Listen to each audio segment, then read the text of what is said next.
पाकिस्तान जो मेन पाकिस्तान का एरिया है। और ये जो आज आप बांग्लादेश देख रहे हैं, ये बांग्लादेश नहीं था, बल्कि ये उस वक्त पूर्वी पाकिस्तान था। पूर्वी पाकिस्तान के लोग बंगाली भाषा को बोलते थे।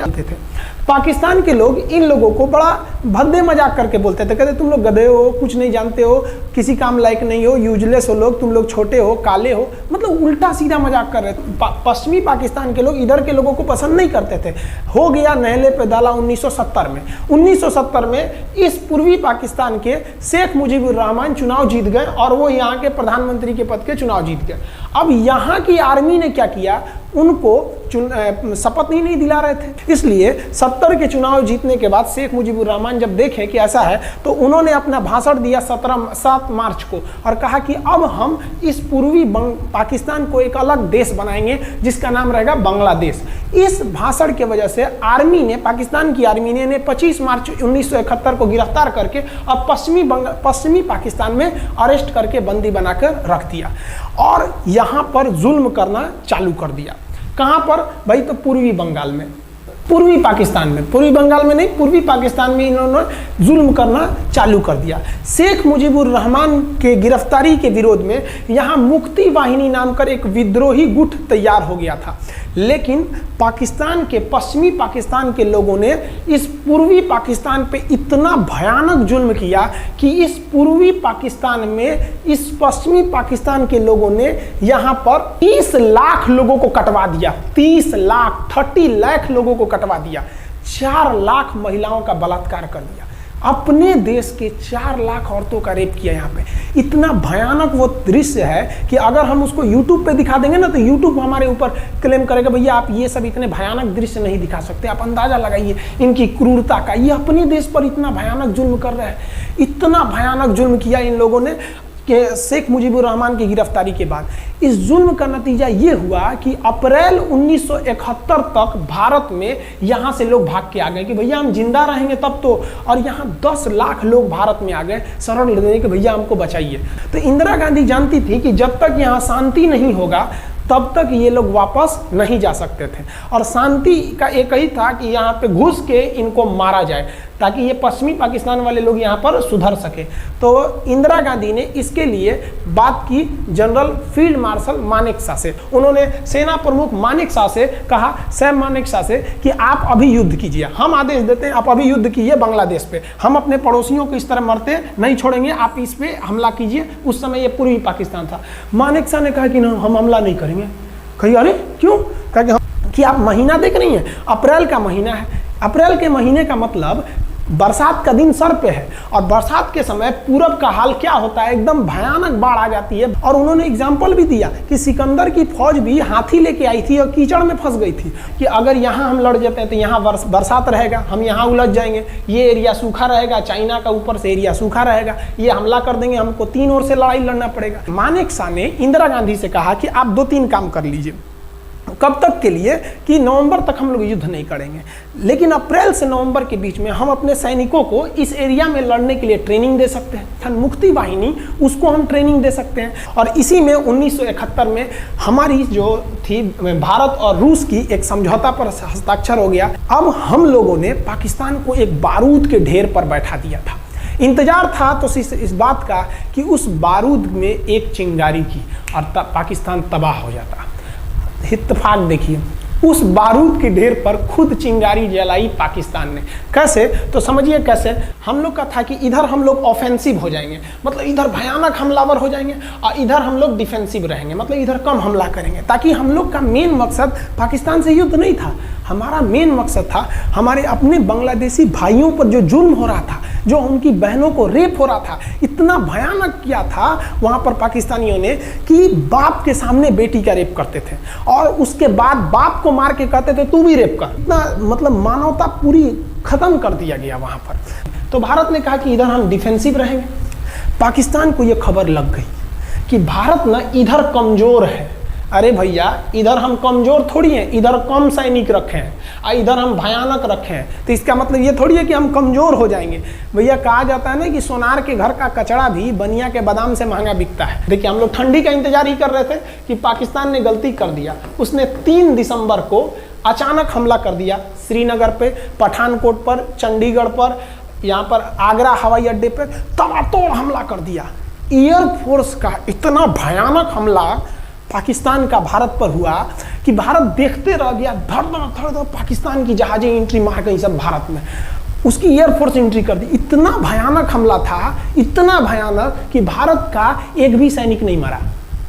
समझ रहे ना कितना भयानक हमला था। अरे भाई आप यहाँ पर घुस जाएंगे हमारे देश में तो क्या हो जाएगा भैया, मूस मोटैया लोढ़ा हुईन, हाथी घोड़ा थोड़े हुईन। भारत तो इसी का इंतजार कर रहा था। देहात में कहावत कहा जाता है कि रोए के रानी तले अखिए खुदा गई। भैया हम प्लाने कर रहे थे कि हमला करने के लिए कि आप हमारे पे हमला करिए दीजिए। अब विश्व का भी दबाव नहीं आएगा हमारे ऊपर कि भैया हमला तो आपने किया है, अब हम लोग छोड़ेंगे नहीं। भारत एकदम दृढ़ निश्चय कर लिया।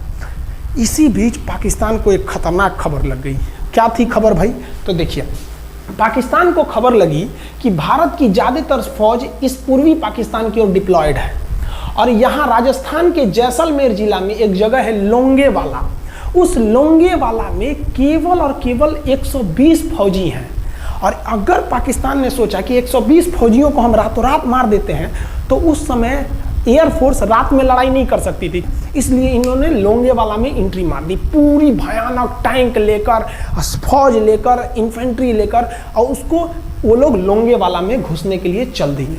और लोंगेवाला में भारत के पास केवल 120 सिपाही थे, केवल 120, और उन पर वो हजारों की संख्या में टूट पड़े। लेकिन घबराना नहीं चाहिए, क्योंकि चींटियां तादाद में कितनी भी क्यों ना हो जाए, गन्ना घसीट के नहीं ले जा सकती हैं। लोंगेवाला में जो ड्यूटी थी उस समय कुलदीप सिंह चांदपुरी जी का। कुलदीप सिंह चांदपुरी सरदार हैं, आप देखे होंगे बॉर्डर मूवी में इनका रोल सनी देओल ने किया है। अब ये कुलदीप सिंह, ये भैया पंजाबी सिख, अब ये लोग 1.25 लाख से नीचे कुछ सोचते ही नहीं है। चिड़िया नू में बाज लड़ावा, गिदड़ नू में शेर बनावा, और 1.25 लाख नू एक लड़ावा, तब गोविंद सिंह नाम रखावा। खबर आया कि आपसे जो लड़ने आ रहे हैं ना पाकिस्तान की ओर से, वो ब्रिगेडियर तारिक मीर आ रहा है। उसके पास टैंक है, 2800 फौज है, बहुत ही तेज रफ्तार से आ रहा है।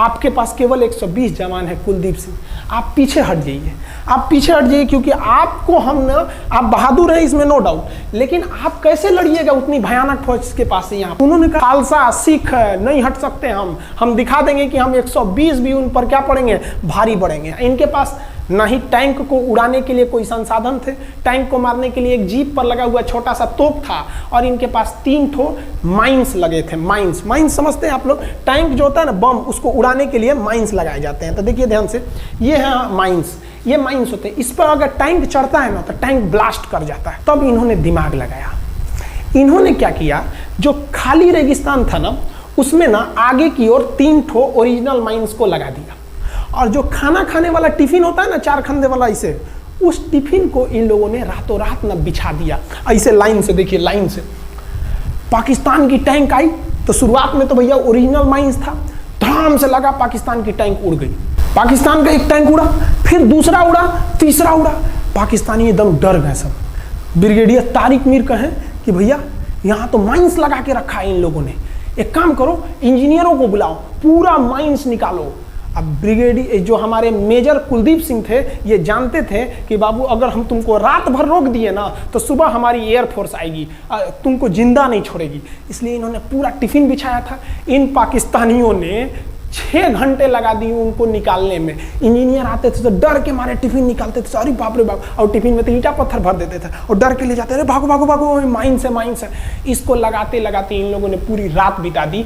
3 बज गया, 3 बजे इनको पूरा सन्नाटा दिखा कि भैया ये तो टिफिन है, ये रेगिस्तान में ये तो टिफिन है। अब उन्होंने कहा कि आदेश दिया कि हमला करो। तो कुलदीप सिंह जो थे चांदपुरी, उन्होंने बालू के बीच में ऐसे गड्ढे बना रखे थे और अपने फौजियों को ना 2 किलोमीटर एरिया में बिछा दिया था, एक उधर एक इधर एक इधर।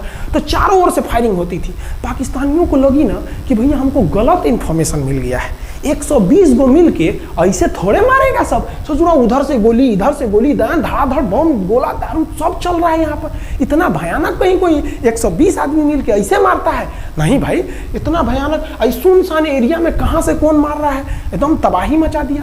कुलदीप सिंह चांदपुरी ने क्या तबाही मचाया था आप देखना चाहते हैं तो देखिए उन लोगों ने क्या तबाही मचाया था। ये है पाकिस्तान का टैंक, ये धज्जी उड़ गया था टैंक का, थुथुर तूर दिया इसका यहाँ पे। ये देखिए टैंक का, पाकिस्तानी देख रहे हैं कि भैया सब चक्का उक्का फेंका गया। बताइए ये चांदपुरी साहब को ऐसा करना चाहिए? ये कोई वीडियो गेम खेल रहे हैं, मार के धज्जी उड़ा दिया। अरे पाकिस्तान बच्चा है, अपने बच्चा है, बिगड़ गया, आराम से मारिए। ऐसे एकदम धज्जी उड़ा दिए हैं बेचारा सबको।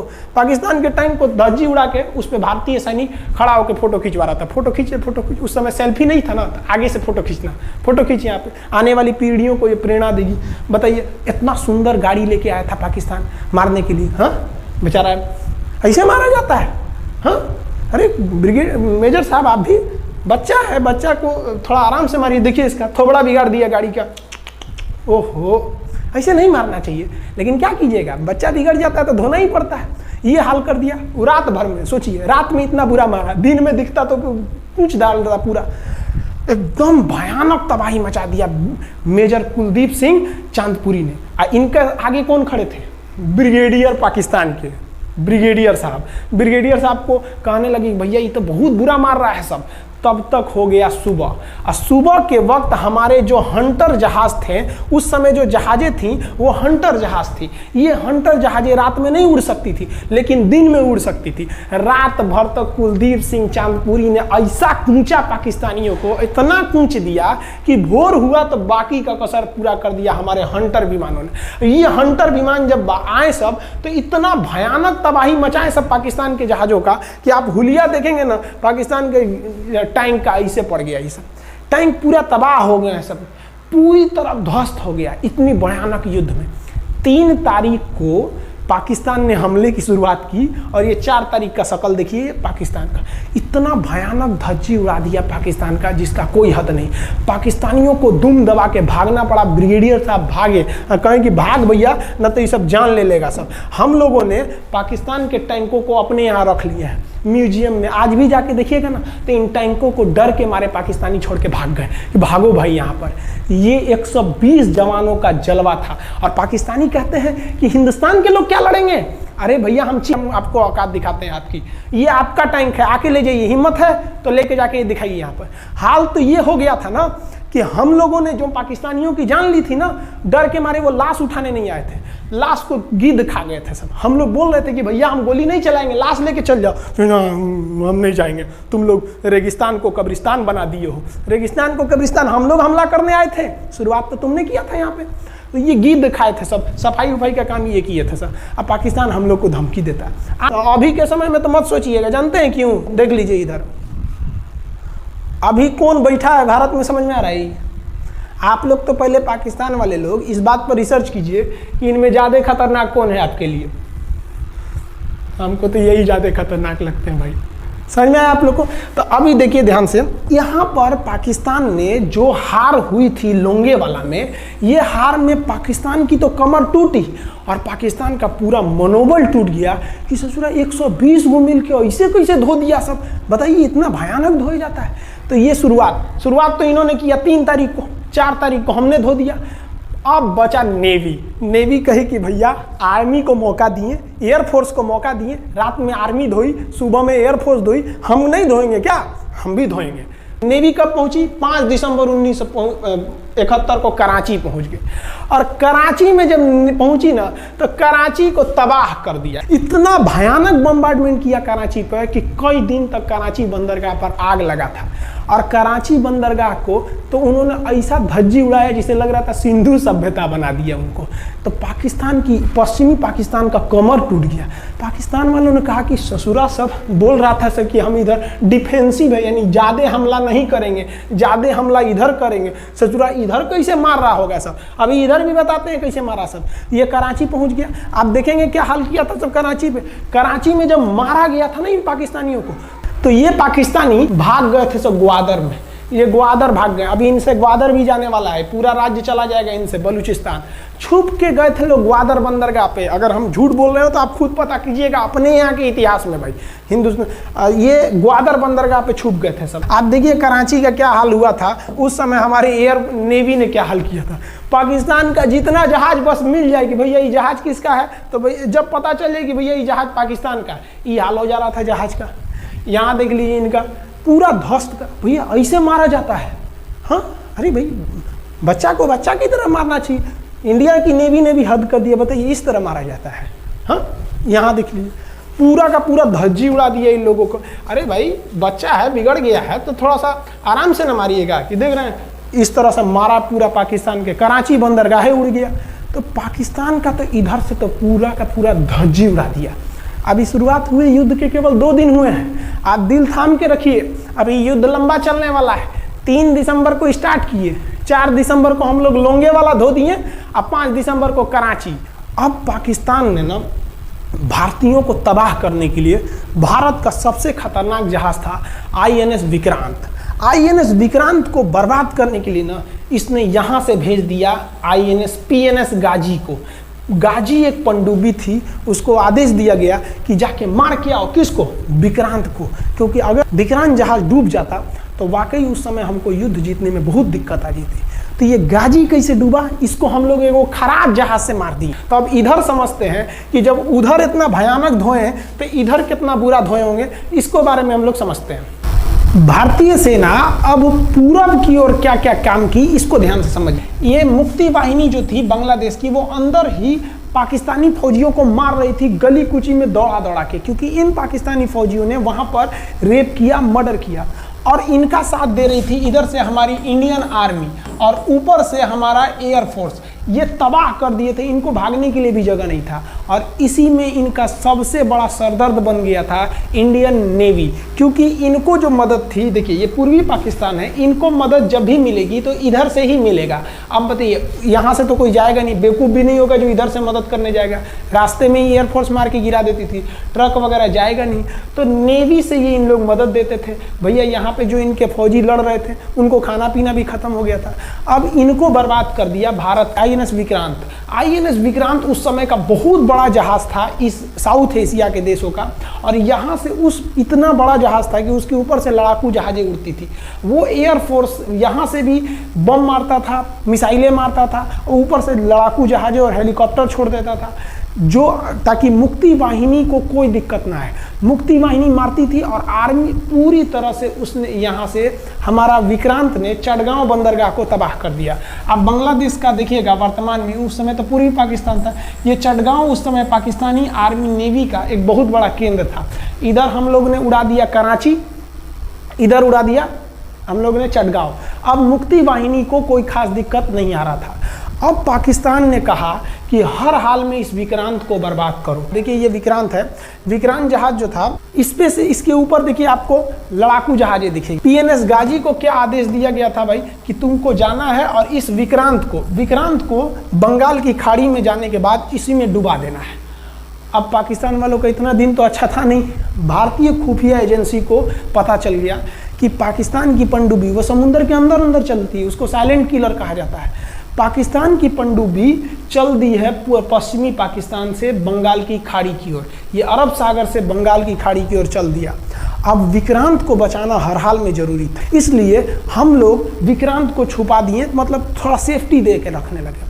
और इस PNS गाजी जो था, PNS गाजी को देखेंगे, PNS का मतलब था पाकिस्तानी नेवल शिप, PNS गाजी, ये मारने आ गया किसको? विक्रांत को। इस PNS गाजी को अगर कोई मार के डुबा सकता था तो वो था INS राजपूत। लेकिन ये जो INS राजपूत आप इमेज में देख रहे हैं, ये उस समय समस्या क्या था इस INS राजपूत के साथ, क्योंकि इसके इंजन में कुछ खराबी आ गई थी और ये बिगड़ गया था, और बिगड़ के इसको विशाखापट्टनम पे बनाया जा रहा था, रिपेयर किया जा रहा था, इंजन ही गड़बड़ हो गया था। तो भारतीयों का यहीं पे दिमाग काम आया। भारतीयों ने सोचा क्यों ना हम PNS गाजी को खुद बुला के लाएं, कहाँ पर? विशाखापट्टनम पे।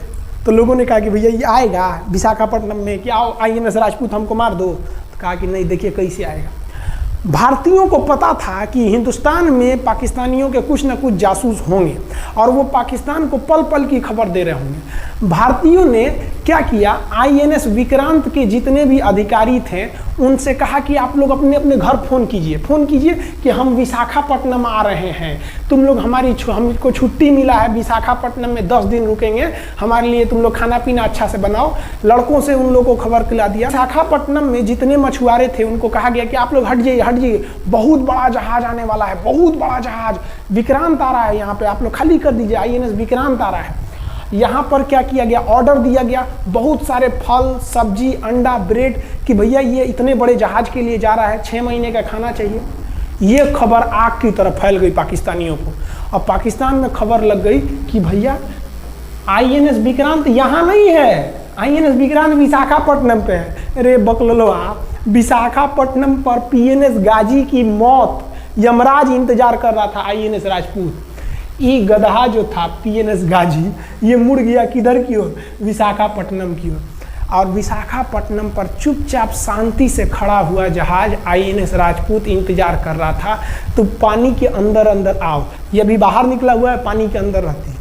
और INS राजपूत देखा कि ये आ रहे हैं, वो INS राजपूत को मारता कि इससे पहले ही INS राजपूत मार के तबाह कर दिया PNS गाजी को। PNS गाजी पर को डूबने के बाद पाकिस्तान को बहुत बड़ा सदमा लग गया। पाकिस्तान को ये एहसास हो गया कि अब हम कभी नहीं जीत सकते हैं, क्योंकि ये PNS गाजी अमेरिका से खरीदा हुआ एक बहुत ही शक्तिशाली पनडुब्बी थी जिसे कोई डुबा नहीं सकता था, और हम लोगों ने उसको इस जहाज से डुबाया जो जहाज खराब हो चुका था, जिसका इंजन खराब था। भारतीय सेना का मोराल पूरे 7वें आसमान पर था और पाकिस्तानी दिन पर दिन बर्बाद हो रहे थे। अब पाकिस्तानियों को लगा अब क्या करेंगे, तो पाकिस्तानियों ने अमेरिका में फ़ोन किया, भैया आप कुछ कीजिए। तो अमेरिका ने ना UNO में मुद्दा उठा दिया, यूनाइटेड नेशन ऑर्गेनाइजेशन, इसकी जो सिक्योरिटी काउंसिल है, सुरक्षा परिषद, इसमें कह दिया पूर्वी पाकिस्तान पर जुल्म कर रहा है, मार रहा है। तो रसिया उस समय हमारा साथ दिया, कहा कि तू देर जानता है जुल्म कर रहा है, भारत जो कर रहा है सही कर रहा है, हम इस प्रस्ताव के खिलाफ में वीटो करते हैं। वीटो अगर कोई देश, 5 देश को वीटो है, इस पर अलग चर्चा करेंगे, अगर किसी ने वीटो कर दिया तो वो प्रस्ताव रद्द हो जाता है। तो पाकिस्तान की एक और उम्मीद यहाँ पर अपना दम तोड़ दी। अब पाकिस्तान कहा अमेरिका से कि भैया आप ही हमको बचा लीजिए। तो अमेरिका ना भारत, पाकिस्तान की ओर से भारत पर हमला करने के लिए अपना सबसे खतरनाक जहाज भेज दिया, 7वां बेड़ा। देखेंगे 7वां बेड़ा को, अगर इतना भयानक था 7वां बेड़ा, ये अमेरिका का साथ अकेले चलता ही नहीं था, इतनी पूरी फौज के साथ, नेवी के साथ चलता था। ये किस लिए आया था, विक्रांत को डुबाने के लिए, और इसका साइज विक्रांत से डबल था, इसके आगे विक्रांत नहीं टिक पाता। अब इंदिरा गांधी भी टेंशन में रह गई ले। तब उस समय इंदिरा गांधी को याद आया कि भैया हमारा एक और तो हम समझौता करके आए हैं, अगर अमेरिका पाकिस्तान का साथ दे सकता है तो रूस से हम भी तो समझौता करके आए हैं। तो भारत ने रूस को कहा कि भैया अमेरिका इतना भयानक 7वां बेड़ा भेज दिया, आप हमारी मदद कीजिए। तो रूस ने कहा टेंशन क्या लेते हो, देखो हम बोलते हैं। रूस ने परमाणु पनडुब्बी भेज दी और रूस ने अपना 40वां बेड़ा भेज दिया। आप देखेंगे ये रूस का 40वां बेड़ा है, ये अपने भारी भरकम जहाजों के पूरे ग्रुप के साथ चल दिया, कहा कि चल भैया देखते हैं तुमको कौन मारेगा भारत को। और अमेरिका को सीधा कह दिया कि भैया विक्रांत पर अगर आपने हमला किया तो ये हमला हम रूस पर हमला मान लेंगे। यहाँ पर खड़ा था भारत का विक्रांत और उसकी सपोर्ट में खड़ा था रूस का 40वां बेड़ा। और रूस ने यमन से अपनी एयरफोर्स को भी कह दिया था कि भैया तुम भारत की देखभाल करना। तो भारत की सुरक्षा के लिए इतने लोग, और अमेरिका अपना 7वां बेड़ा लेके यहाँ मुंह देख रहा था, और ब्रिटेन ने भी अपने ईगल नाम के बेड़ा को भी भेज दिया था। तो ये 2 लोग हमारे खिलाफ आ गए थे लड़ने के लिए कि अब बताइए, हम लोग बांग्लादेश की भलाई सोच रहे थे, और अमेरिका का 7वां बेड़ा और रूस का ब्रिटेन का ईगल हम लोग के खिलाफ था, और हमारा अपना विक्रांत और रूस की एयरफोर्स और उसकी 40वां बेड़ा हमारे साथ थी। ये पूरी तरह से बाउंड्री बना दिया था 40वां बेड़ा। 40वां बेड़ा का कहना था कि भैया हमारे जहाज पर ऑटोमेटिक मिसाइल लगी है, तुम अगर इधर आओगे तो हम मार देंगे तुमको ऐसे ही। रूस ने अपनी सारी पनडुब्बियों को ऊपर उठा दिया समुद्र के ऊपर, ताकि सैटेलाइट से और दूसरी निगरानी से देखा जा सके, और यही हुआ भी। वो लोग रूस के इतने खतरनाक जहाज़ों के ग्रुप को देखकर घबरा गए, इतना घबरा गए कि ब्रिटेन ने कहा था we are too late. Britain का ईगल बेड़ा अमेरिका के 7वां बेड़ा से कह रहा है कि रे उधर मत जो, बहुत देर हो गया है, वो पहले पहुंच गया है रूस, अब मारेगा वहीं तबाह हो जाओगे यहाँ पे। तो 7वां बेड़ा ने धमकी दिया कि हमारे जहाज में परमाणु बम लदे हुए हैं। तो 40वां बेड़ा ने रिप्लाई किया था कि हम भी जब चले थे ना तो परमाणु बम लादे के चले थे, और गिनती जब कर रहे थे तो हम भी गिनती किए थे, 250 हमारे पास भी परमाणु बम था, लेकिन इतना ज़्यादा था कि सोचे कि कौन गिनेगा, बाद में गिनेंगे, आ जाओ देखते हैं किसके पास कितना है।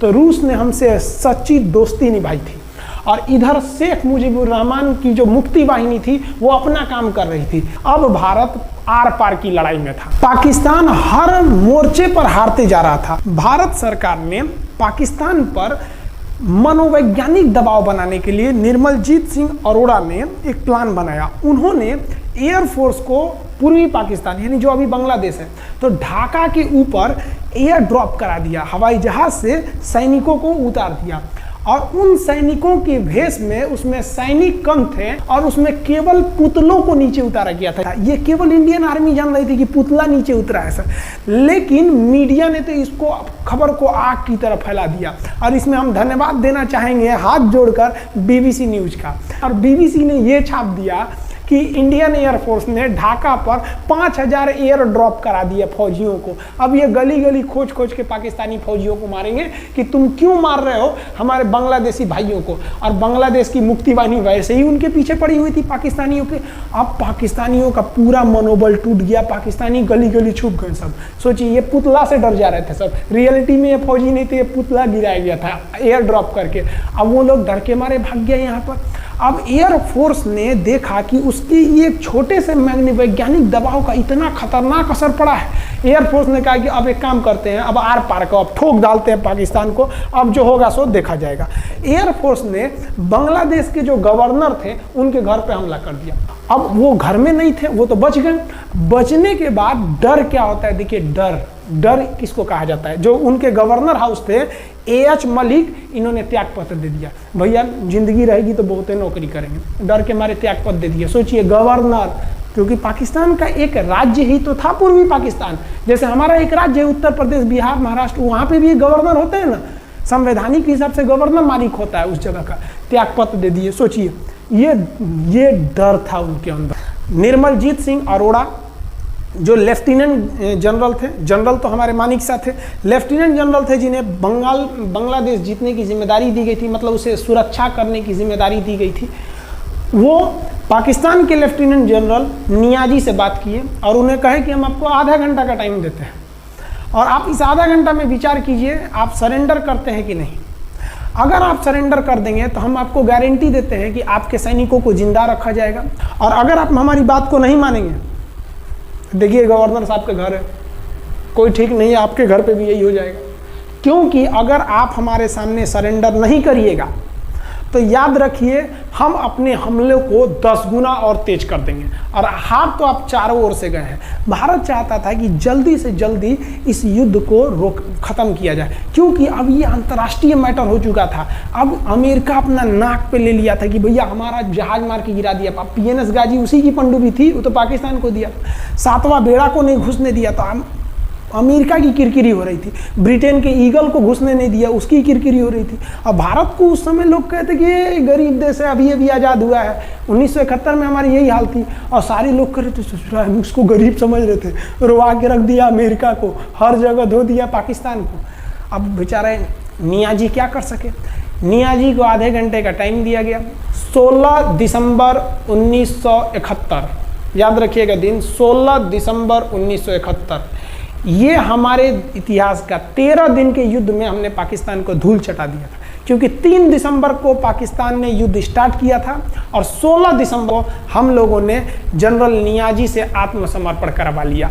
और आत्मसमर्पण आप देखना चाहेंगे जनरल नियाजी का। जनरल नियाजी इन्होंने हमारे लेफ्टिनेंट जनरल निर्मलजीत सिंह अरोड़ा के सामने आत्मसमर्पण साइन किया और साइन करने के बाद बांग्लादेश के ढाका रेस कोर्स में इन्होंने साइन किया और इनकी आंखों में आंसू था। एक देश के सेनापति के लिए इससे शर्म की बात क्या है, जो गिनीज बुक में नाम रिकॉर्ड करा दिया। गिनीज बुक में कैसे, देखिए पाकिस्तान के लोग हम चाइना के वीडियो बनाए थे, उस पर कमेंट कर रहे थे कि इंडियन आर्मी कुछ नहीं कर सकती। देखो बांग्लादेश तुम्हारी बहादुरी का जीता जागता उदाहरण है।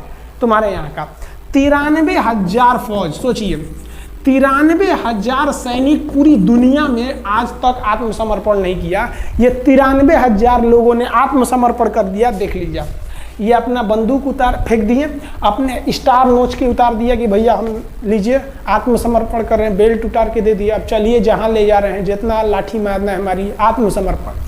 ये वही पाकिस्तान है, याद रखिए, आप याद कीजिए, हमारे 120 सैनिकों ने आपको धूल चटा दिया था लोंगेवाला में। केवल 2 सैनिक मरे थे लोंगेवाला में और पूरी की पूरी आपको भगा दिया था 4 दिसंबर को ही। और आप याद कीजिए, बहुत बहादुर बनते हैं ना, 93,000 फौज आपकी हार के गई है यहाँ से। इतना बड़ा हार दुनिया में आज तक कहीं का नहीं हुआ है। 93,000 सैनिक सरेंडर करके गए हैं भारत के सामने से। क्या बात कीजिएगा आप हमारे सामने।